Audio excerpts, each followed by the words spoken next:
कल नरेंद्र मोदी नया इतिहास रचेंगे। लगातार तीसरी बार मोदी प्रधानमंत्री पद की शपथ लेंगे और पहली बार मोदी गठबंधन की सरकार चलाएंगे। इस बार बीजेपी 272 के आंकड़े को पार नहीं कर पाई है।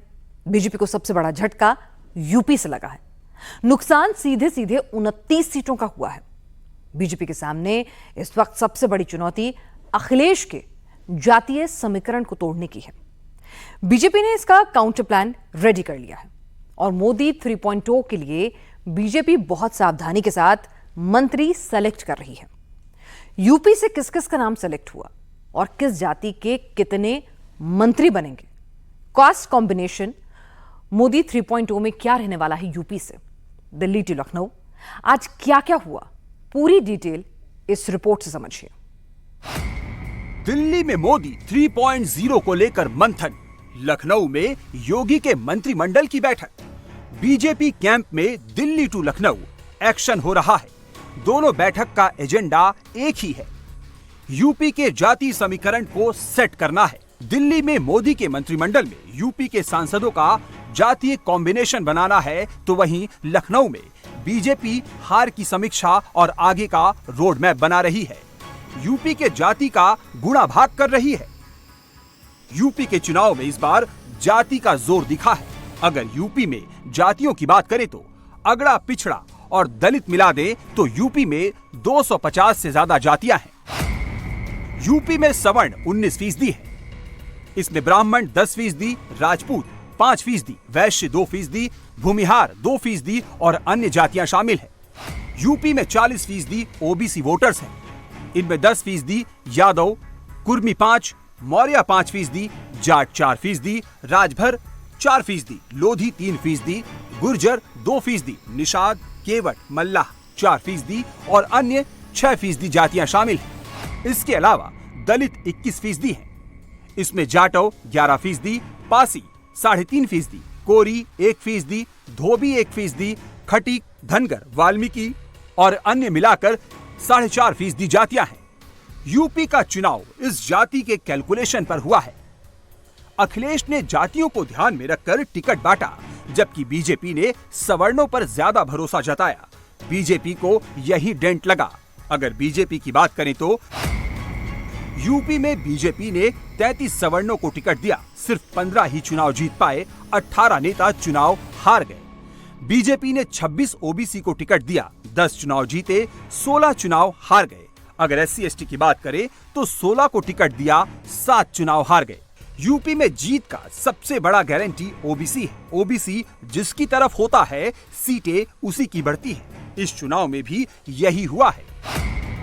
यूपी की 80 लोकसभा सीटों में से 35 ओबीसी लोकसभा सांसद चुनकर आए हैं। इसमें से 22 सांसद इंडिया गठबंधन से जीते हैं तो 13 सांसद एनडीए से हैं। अगर सवर्ण सांसदों की बात करें तो इस बार 23 सवर्ण सांसद यूपी से चुने गए हैं। इसमें से 15 एनडीए और 8 इंडिया गठबंधन से जीते हैं। उस समय का चूंकि वित्तीय वर्ष में सारे काम टारगेट पूरे होने उस तरह के निर्देश थे, किस तरह हमें आगे बढ़ना है, जनहित के कार्यों को किस तरह तवज्जो देनी है, विभागीय कार्य किस तरह आगे बढ़ाने हैं, तमाम इस तरह के रूटीन के सरकार के कार्यों को गति देने का मूल आज बैठक थी, जिस पर माननीय मुख्यमंत्री के निर्देश आज प्राप्त हुए हैं। उस पर सब लोग आगे बढ़ेंगे। लेकिन चुनाव में जो नतीजे आए उस पर चर्चा हुई है? नहीं, उस पर नहीं। जो नए हमारे जितेंद्र जी जीत के जा रहे हैं उनको बधाई दी पूरे मंत्रिमंडल ने दी। अच्छा, नहीं, बाकी तो ये सारी चीजें वही हुई कि हमको किस तरह जनता के बीच में जा करके उनके कठिनाइयों को समझना है, समाधान करना है, उनको समस्याओं को प्राथमिकता निस्तार करना है और सरकार की प्राथमिकताओं को आगे देने का काम करना है। अब यूपी में फिर से जाति वाला जिन्न ना जाग जाए। जो 2024 में हुआ वो 2027 में ना हो जाए। इसके लिए दिल्ली में मोदी को ऐसा मंत्रिमंडल बनाना है जिसमें यूपी की कास्ट केमिस्ट्री को सेट करना है। मंत्रिमंडल में जाति प्लस स्टेट का फॉर्मूला सबसे ज्यादा काम करता है। जिस स्टेट की सीटें ज्यादा होती हैं, जहां जिस जाति का वर्चस्व होता है, सेंटर में उसी हिसाब से कुर्सी का बंटवारा होता है। अगर यूपी के ओबीसी सांसदों की बात करें तो बीजेपी के पास 10 ओबीसी सांसद हैं। इस लिस्ट में अमरोहा से कंवर सिंह तंवर जो गुर्जर समुदाय से आते हैं, छत्रपाल सिंह गंगवार कुर्मी, साक्षी महाराज लोधी, पंकज चौधरी कुर्मी, प्रवीण पटेल कुर्मी, विनोद बिंद निषाद और मुकेश राजपूत लोधी समुदाय से हैं। मोदी के पास 1 गुर्जर, 3 कुर्मी, 2 लोधी और 1 निषाद है। इस तरह का परफॉर्म किया बीजेपी ने, उस पर क्या कहा? नहीं, उस पर कोई चर्चा नहीं।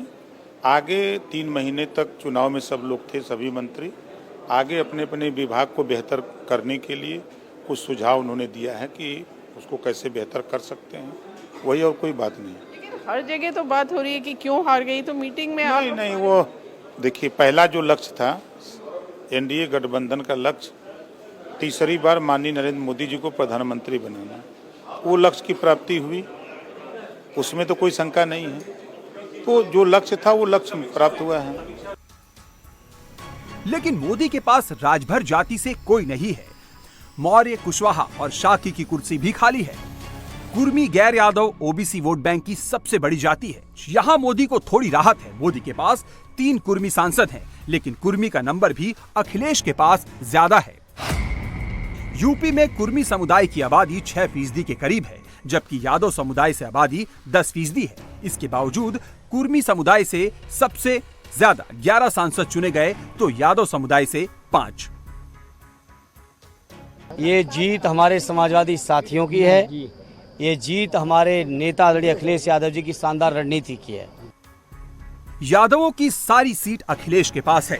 बीजेपी ने आजमगढ़ से टिकट दिनेश लाल यादव निरहुआ को दिया था, लेकिन वो भी चुनाव हार गए हैं। ऐसे में मोदी के मंत्रिमंडल में कुर्मियों को तवज्जो मिल सकती है। मोदी के मंत्रिमंडल में ओबीसी के 4 नेताओं की लॉटरी लग सकती है। 2 सीट सहयोगियों को और 2 सीट बीजेपी के नेताओं को मिल सकती है।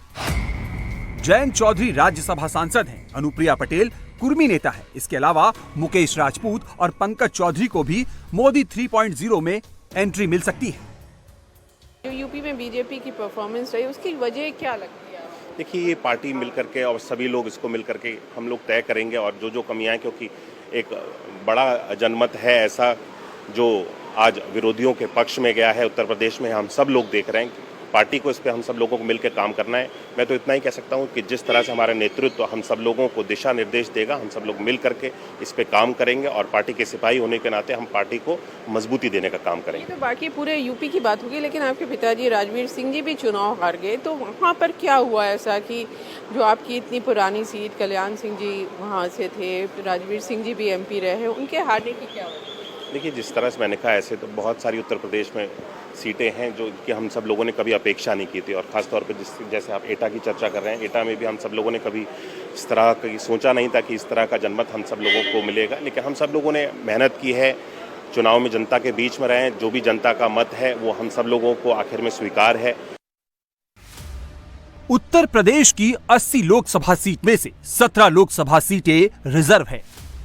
इसमें से 16 सीट अनुसूचित जाति यानी कि दलितों के लिए आरक्षित है, तो 1 सीट अनुसूचित जनजाति के लिए रिजर्व है। इस बार 17 दलित सांसद चुने गए हैं। दलितों की बात करें तो बीजेपी से 7, सपा के 7, 1 कांग्रेस और आजाद समाज पार्टी से 1 है।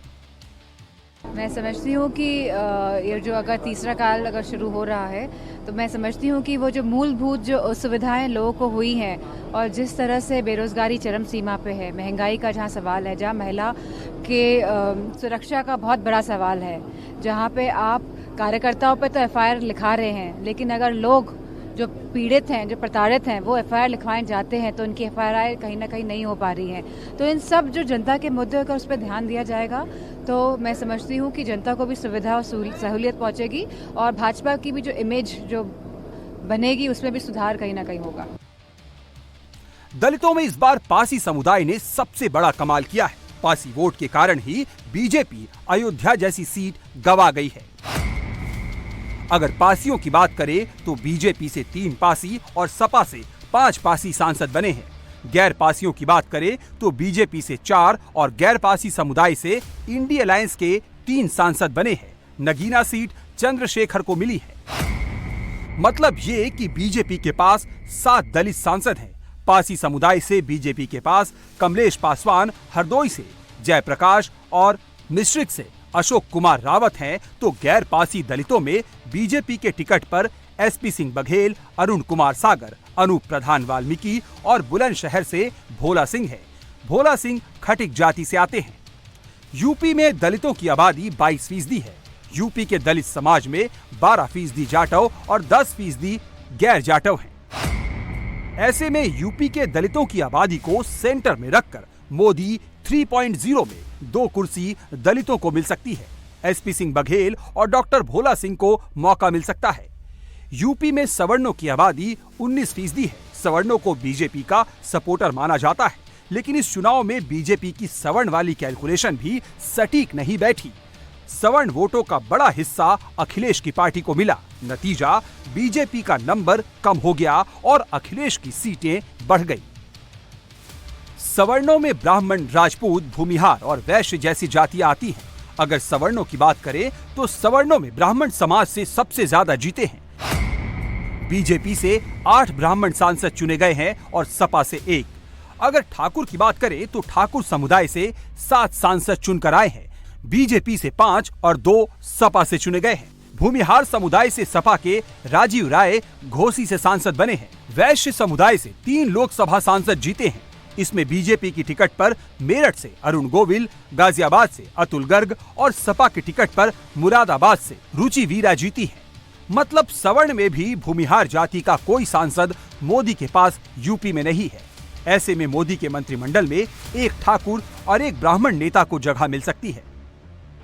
इस लोकसभा चुनाव में बीजेपी को राजपूतों की नाराजगी से थोड़ा बहुत नुकसान हुआ है। ऐसे में अगर मोदी कैबिनेट की बात करें तो नंबर राजनाथ सिंह का लग सकता है। राजनाथ सिंह यूपी में राजपूतों के सबसे बड़े नेता हैं, तो वही ब्राह्मण चेहरे के तौर पर जितिन प्रसाद का नंबर लग सकता है। दोनों नेताओं का जीत का मार्जिन भी 1 लाख से ज्यादा है। अखिलेश यादव ने पूरा चुनाव जाति समीकरण को सेट करके लड़ा था। अखिलेश के पास जातियों का पूरा फेविकोल है। अखिलेश ने 37 ओबीसी को मैदान में उतारा था, इसमें से 20 जीते हैं। अखिलेश का स्ट्राइक रेट 54% है। 17 दलितों को टिकट दिया, इसमें से 8 जीत गए। अखिलेश का स्ट्राइक रेट 47% है। 4 मुसलमानों को टिकट दिया, स्ट्राइक रेट 100% है। अखिलेश इस फॉर्मूले को 2027 में अप्लाई करने के लिए सोच रहे हैं। लखनऊ में अखिलेश ने एक मीटिंग की। जब बीजेपी हार की समीक्षा कर रही थी, उस वक्त लखनऊ में अखिलेश अपने 37 सांसदों के साथ मीटिंग कर रहे थे और लखनऊ में अखिलेश ने अपने सांसदों को दिल्ली वाली रणनीति समझाई। अखिलेश ने कहा कि नंबर 3 बनने के बाद पार्टी की जिम्मेदारी बढ़ गई है। लोकसभा में संघर्ष के लिए सांसदों को तैयार रहना होगा। तीसरे नंबर की पार्टी बन गई है, जहां पार्टी को इतना बड़े पैमाने पर जनता का समर्थन मिला है, वहीं समाजवादियों की जिम्मेदारी बढ़ गई है। जनता की एक एक बात, जनता की समस्याओं का उठाना, उनके हित में अपनी बात रखना। समाजवादियों का लगातार संघर्ष रहेगा लोकसभा में, जिससे ज़्यादा से ज़्यादा जनता के बीच में और उनके लिए सेवा कर सकें। मोदी अपने मंत्रिमंडल में यूपी का जातीय समीकरण सेट कर रहे हैं। यूपी में मोदी के पास ज्यादा ऑप्शन नहीं है, लेकिन दूसरे स्टेट में बीजेपी के पास ऑप्शन ही ऑप्शन है। बीजेपी यूपी के कास्ट कॉम्बिनेशन को बिहार से भी सेट करेगी।